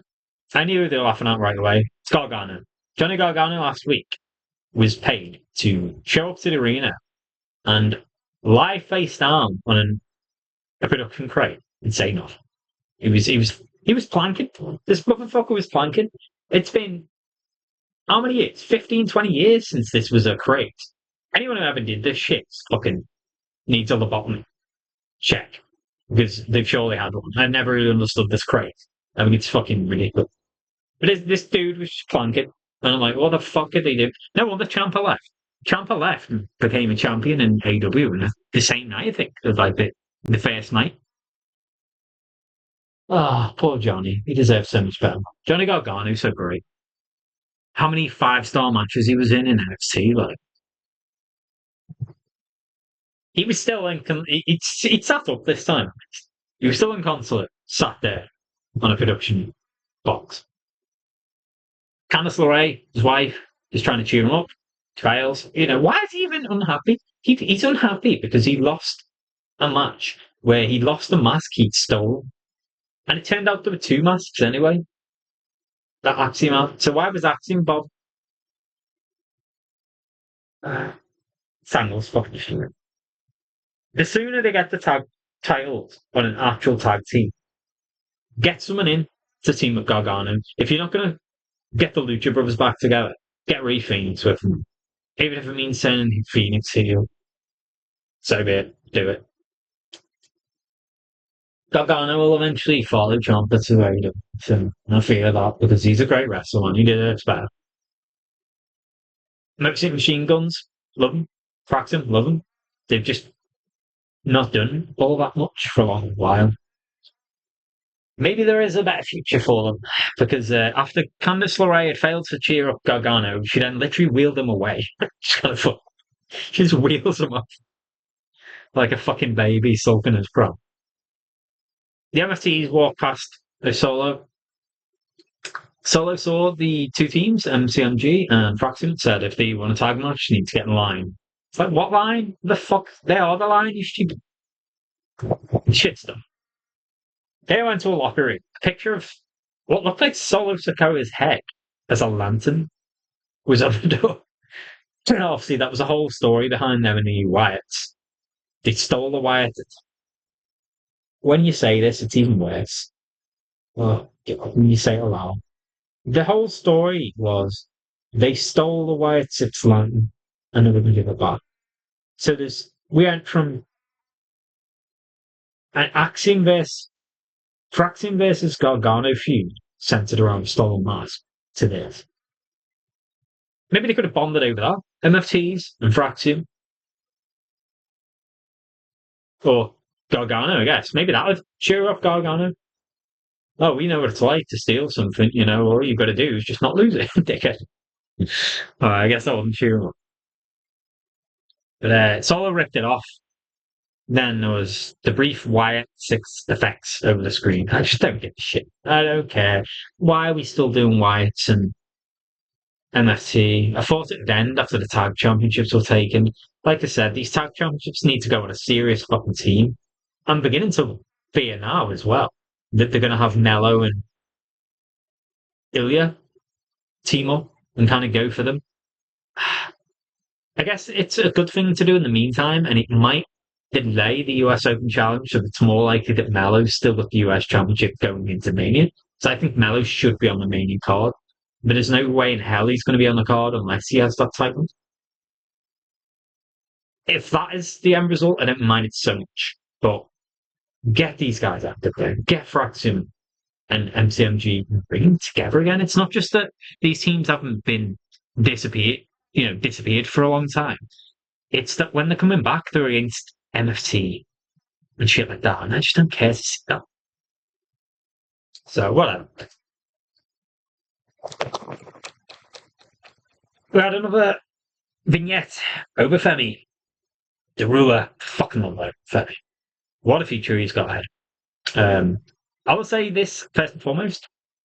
I should have said this earlier, actually, I guess, when Kit Wilson appeared, complaining about Overlord. The last review I did, the 3rd of February episode of Raw, I did predict this. I will go and claim this one. I'll claim this as a win. I predicted that Boba would interrupt Kit on last Friday's Smackdown and beat down on him. And he did. They actually hadn't prompted much. Boba won in seconds. They did a vignette. He didn't appear this Monday on Raw, but they did a vignette just hyping him up. It then cuts to Nick Aldis trying to sign over. Over was there in the arena. Looks like he's getting somewhere, but then Kit Wilson interrupts. Over's going to end up on Raw, isn't he? It's going to be Kit Wilson's fault. I still hold hope that Over's on SmackDown. I think it's a better suit for him. But it will kind of be funny if he does, kayfabe-wise, end up on Raw now. the reason he didn't end up on SmackDown, Nick Aldis missed out on him, was because of Kit Wilson. Nick Aldis could end up making Kit Wilson's life a misery if he blames him for it. Yeah, Kit interrupted. Aldis took his little pink book off and said, "Oh, let me guess, you got more poems." And he went, "Oh, there's a bookmark here." He opened it up. "Oh, it's a poem about Oba. A few poems about Oba." And he starts reading now. Again, this is gold. Really lowbrow humor. It was funny. I liked it. It was just saying Oba's toxic. He's this. He's that. He's a clown. Yeah, this was great. So Oba was basically like, "Oh, that's how you feel. Maybe we should have a match." Nicole set up a match for next week. There's me Oba versus Kit again. I don't understand the wisdom in doing this again as an announcement, I guess. If Oba's going to squash people, I'd sooner you kind of surprise and do it to different people.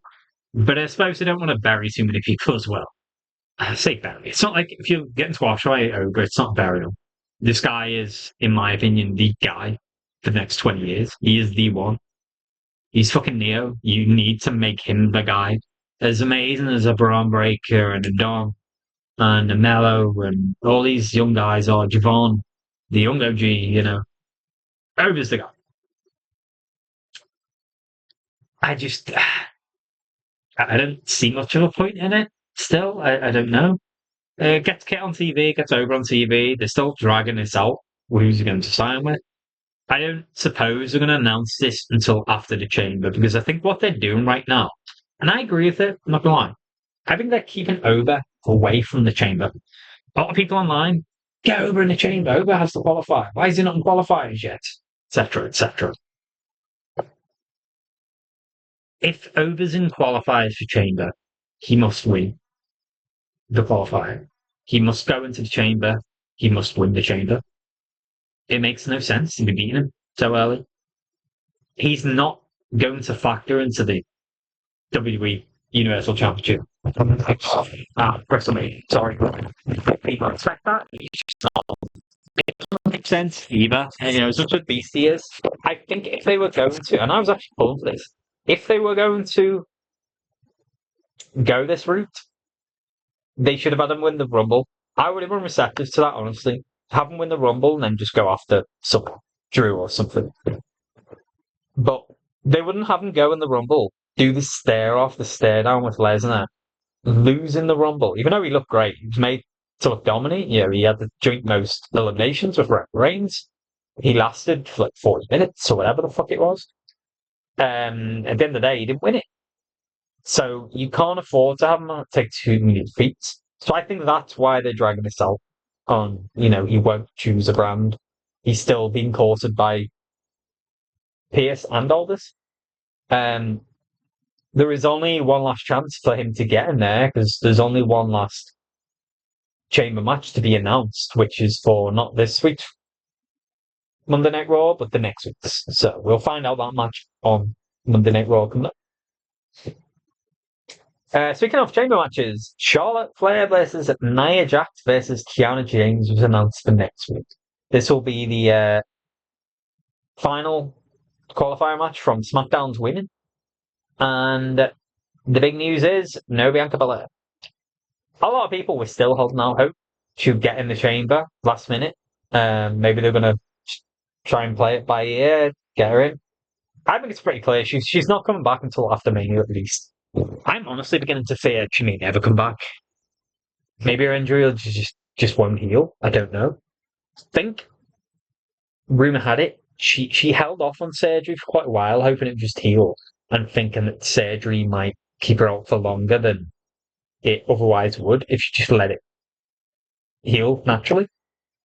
That was clearly a mistake because it never healed properly, or it got worse, or whatever the fuck. And then I think she announced she had surgery in like November, December or something. I didn't see an actual report. I've just read this. In the IWC. If that is the case, then she's obviously took a risk and it backfired. It happens. It's unfortunate, but it happens.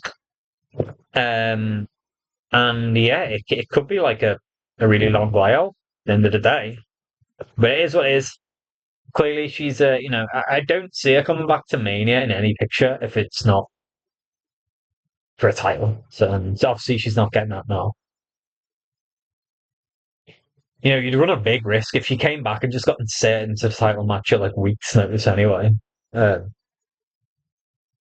so that match next week, surely Charlotte Flair is going to qualify, and they're going to have a and Alexa go in the chamber together and kind of get in each other's way.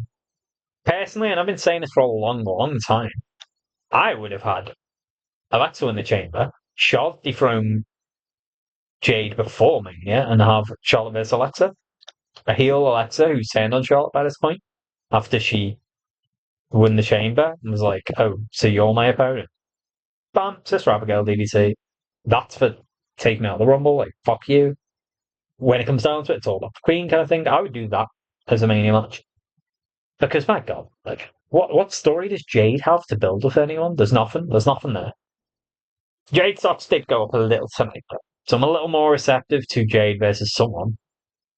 But I just hate some of the reports that are coming out that it's either going to be Jade versus Tiffany, which I despise the idea of, because how many times did we see that in like a 3-4 month period last year? My God, man, it was like 3 or 4 times through I think, and none of the matches were good.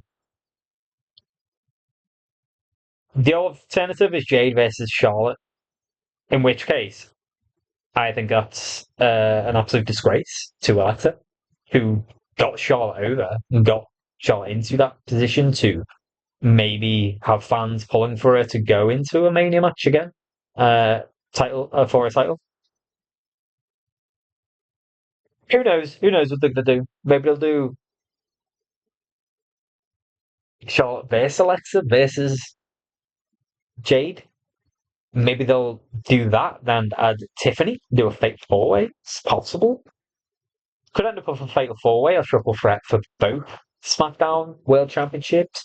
It, the Raw picture seems a lot easier to pick right now. Liv is not going to pick Jade. I don't believe that for a second. It will be Liv versus Stephanie Bucket. Would Raquel get involved in that somehow? I don't think so. I think it'll be a singles match. And then we have Roman versus Punk. SmackDown side on both sides is still very, very unpredictable. Um, so yeah, I mean, we'll see where it goes, I guess. But I'm shocked if anyone other than Charlotte wins next week. Right now, though, I want to open this shit up actually, to see. All right, Elimination Chamber 2026. You have to say, like, my God, is there a safer booker on this planet? And is there a company that favors baby faces, more than WWE? I don't think so. Look at the shit, man.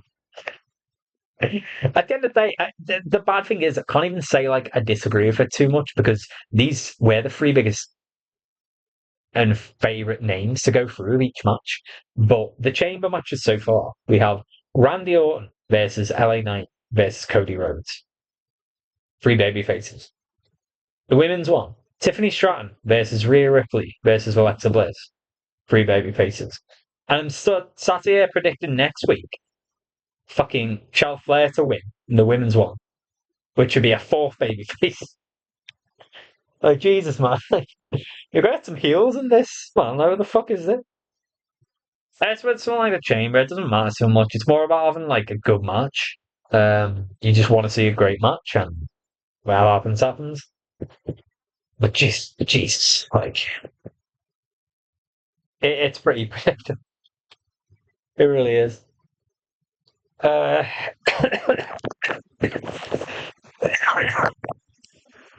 excuse me.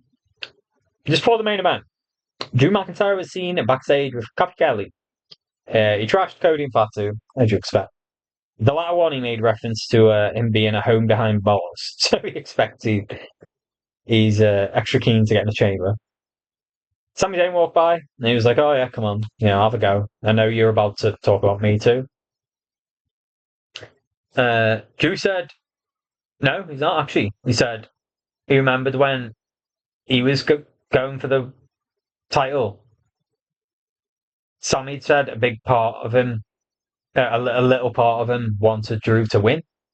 Well, Drew said, "Oh, a big part of him wants Sami to win tonight," and he had a feeling he's going to do it. Basically, so like, I've got an inkling. Sammy then seemed a bit shocked, taken aback, aghast. They made reference to it during his entrance. The second he said this, I mean, I had a feeling anyway, Drew McIntyre is going to interfere in some regard to this match. He's been doing it consistently. He was assaulted. He has assaulted Cody and Fatu ever since the start of January. It's been an ongoing issue with all three of them. Yeah, it was inevitable. 2.5 hours into the show at this point, I'm simply tired of making notes. I'm not gonna lie. I just wanted to watch the main event, enjoy it. So I'm not gonna do a play-by-play breakdown of it so much, because I wasn't writing down the spots or who was on top first, what else happened, blah blah blah. But this was a decent match. I thought they all meshed well together. All three of them are good wrestlers. They're all people I'm invested in. As I said, this was the most stacked qualifier, really. It was hard to predict. We were just waiting for the end, basically. And sure enough, Drew McIntyre did interfere. Cody went for a Cody cutter on Sammy. And then Fatu came in and threw him out of the ring. Went for moonsault, got it, and is just about to win, about to pin Sammy, when out of nowhere, McIntyre appears with a Claymore. Threw Fatu outside the ring, went to put him through the table, and suddenly Cody appeared. He just did a suicide dive for up the table. Drew beats him off, throws him into the ring post. By this point, Fatu's staring, he's getting back up. Drew went over, powerbombed him. This looked great. When he's going up for the powerbomb, he's setting to do it. I'm thinking, I mean, Drew's a big man, so I'm thinking, fuck it out, it's going to be an effort. Get Fatu's a huge dude, get him up and put him through the table and make it look good. And he did. Drew, no problem. Bam, up. Put him. It was picture perfect the way he went through this. Like everything about it. The powerbomb, the setup, the delivery, the way he went through it, the shot. Picture perfect. Drew then gets back in the ring, Claymore to Cody. The ref's outside by this point, checking on Fatu, who's just been flattened through his fucking table and taken out of the match by McIntyre. So he lays out Cody, drags Sammy's lifeless corpse. Basically, Sammy's just fucked at this point. He drags him over Cody, cops out the ring, heads towards the apron, the camera's kind of following Drew, and the ref starts the count, and Cody somehow kicks out. Very late too, count. He'd had time to recuperate. It'd been about 10 seconds since the Claymore when the ref started the count anyway. So B does break out. Cuts to Drew. You could see him looking like, oh, fucking hell. Like, it's got to take to put this motherfucker out. He goes to go back in the ring. Of course. Because WWE, especially, but babyfaces, they're good, honourable men. But they're dumbasses. I knew it. I knew the second Cody kicked out the first time. And Drew started heading back in. Sammy's gonna refuse his help. He's gonna attack him or something. It's the same way Cody fell upon his sword. He had to be the honourable babyface. He didn't want to win dirty. When Fatu was attacking Drew in that 3 stages of hell cage section, he had to get involved and then got beat up and lost his championship because of it. Sammy bit the hand that fed him here. He delivers a haluva kick to Drew, and Drew was just gone now for the rest of the night. He was away. But Cody, by this point, is stared, and he gets up. Crossroads, 1, 2, 3. Cody does qualify. I was interested to see how they're going to do this. If I did a review last week, I would have been talking for a while about the different kind of angles they could have done. I'm not going to go through it to that extent here, but like I said, I think everyone, even before Drew interacted with Sammy, everyone was kind of expecting Drew to do some interference because they're clearly building up Cody and Fatu for something with McIntyre, maybe even a triple threat. You don't really want both of them losing.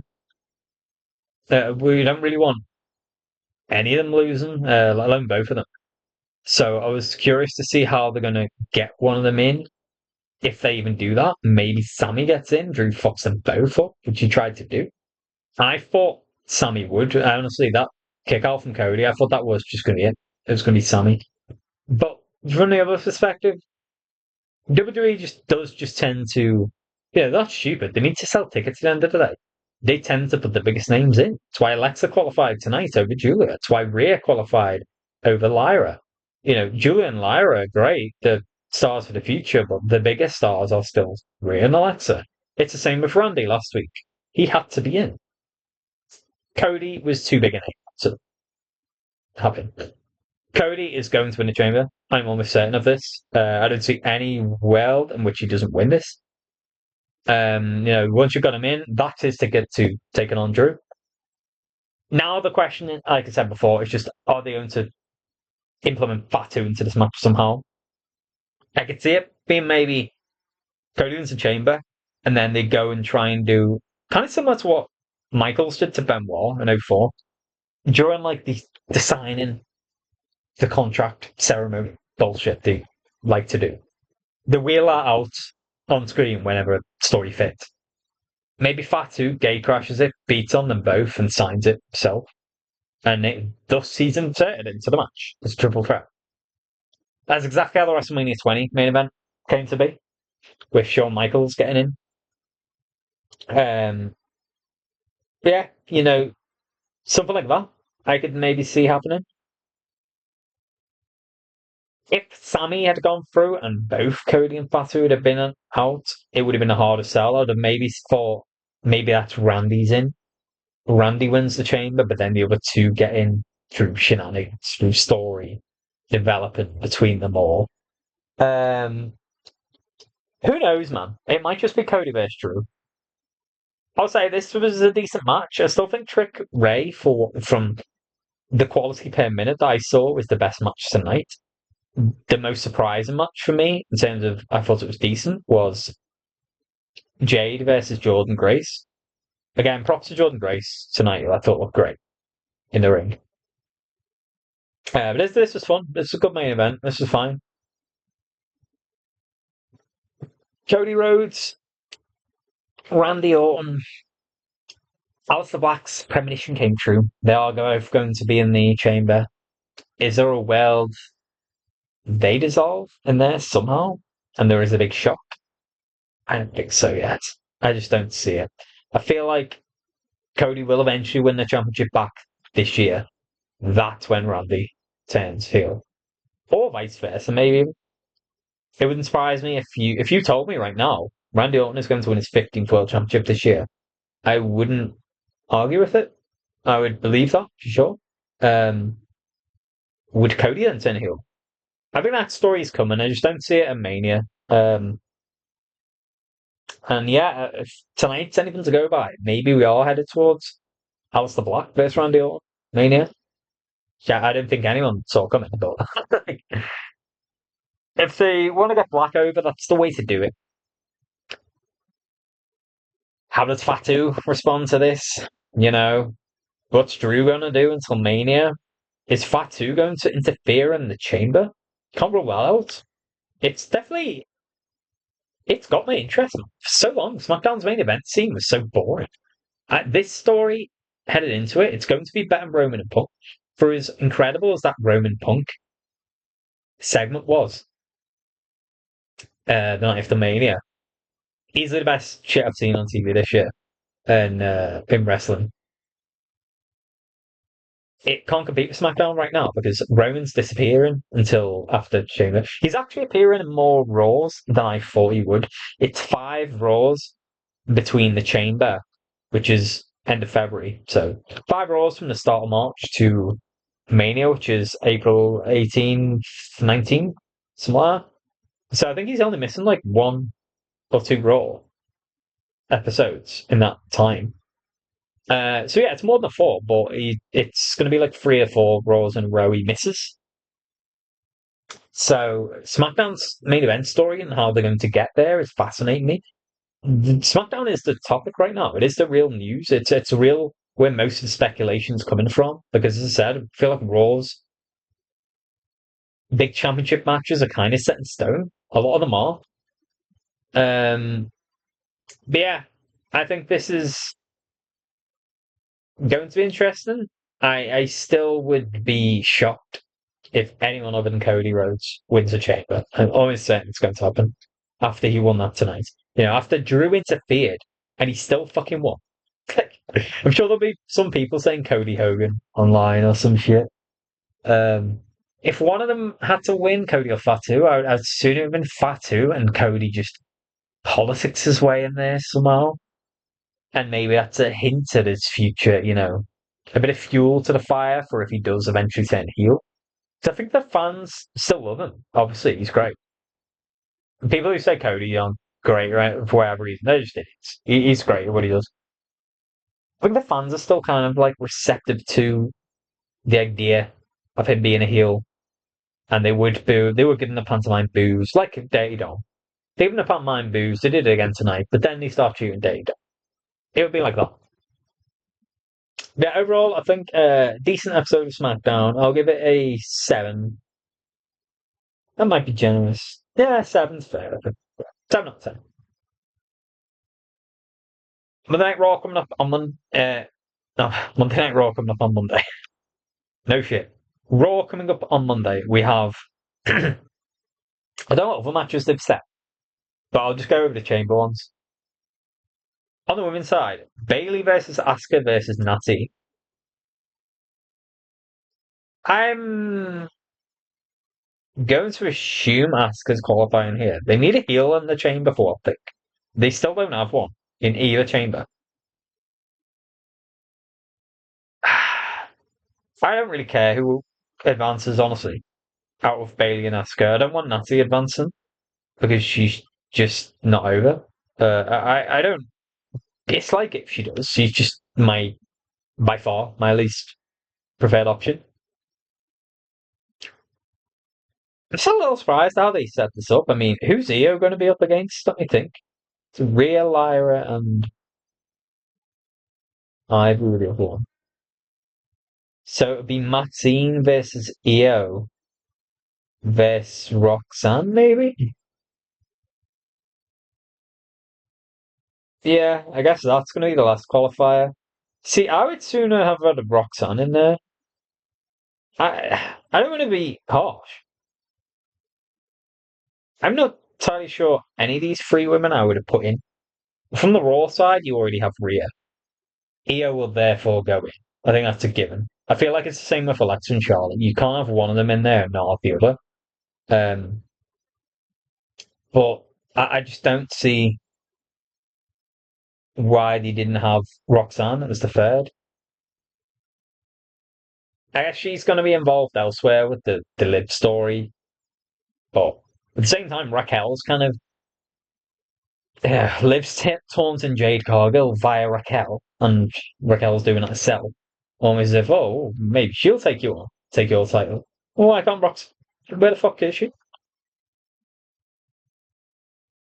So, who knows? The men's side, god damn, this looks like a banger. Javon Evans versus Gunther versus Dominic Mysterio. Take my money, man. I'm fucking. This is the main event for sure on Monday. I'm primed for it. I'm hyped. Now, the obvious money, the smart money, is on Gunther, and it adds another heel to it. The heels just come from Raw, apparently. But again, he's in the same boat as Overfemi. I feel like you can't really put him in the chamber and have him lose. He has to win if he goes in, and there's no way he's winning fucking chamber. So what are they going to do? I think Dragon Lee is going to interfere here, cost him, and then either Javon or Dom is going to win. I would give it to Javon, honestly, because Dom doesn't need it so much. He's the IC champ. Um, and Javon in the chamber, I think, would be a great guy to start the match. That is my prediction. Javon will win this. Gunther will get taken out by Dragon Lee, and that will keep Gunther occupied until after chamber, because in the weeks to come, he will be beefing with Dragon Lee. They'll have a match. Gunther will beat him, and then he'll move on after Chamber and start his Mania program. I'm finding it really, really difficult to pick what Gunther does at Mania. Honestly, I'm sugar. So I'm sure all will become clear after that. Who knows? Maybe Jericho will come back and he does plan on retiring at Mania. I'd be very surprised. Or maybe he goes on to feud with Rey Mysterio. He might retire at Mania. They might not go into the career killer gimmick at all. They might do something else. A lot of people have talked about maybe it would be career killer Gunther versus legend killer Randy Orton. But Aleister Black kind of referenced he might be next for Randy, as if Randy doesn't win a chamber, and I think everyone expects Cody to. So yeah, who knows?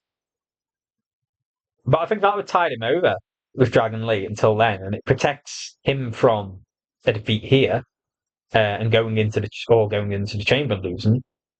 But who knows? I mean, WWE love getting their big names in there. So far, all the favourites have won. There's been no surprises at all in these qualifiers. So, I don't know, man. I think if I had to look at the names, I don't know who I'd consider favourite ahead of Bailey and Asuka, honestly. They have a similar legacy. Maybe Bailey, she's a horsewoman, and she's younger, and she's a face. And she was in it last year as well, I guess, the chamber, whereas Asuka wasn't. Maybe to get Asuka back in there, who knows? But I would like to see Javon in the men's chamber. Like I said, I think he'd be a great first guy out, doing his big high flying moves, and then maybe last until like he goes about 10 minutes before the end of the match. That's like one of the first or second elimination. But have him start the match and survive until everyone's out at least. Like, he's doing well. I wouldn't mind that at all. So obviously, but the women's match there, I don't really give much of a shit about. I'm not gonna lie. The men's one, I'm really excited for on Monday night. So I'll probably come in with a review on Monday. We'll see. Yeah, thanks for the time here, guys. Hope you enjoyed. So it's the 13th February Smackdown review. And then Valentine's Day tomorrow. Well, I guess technically today.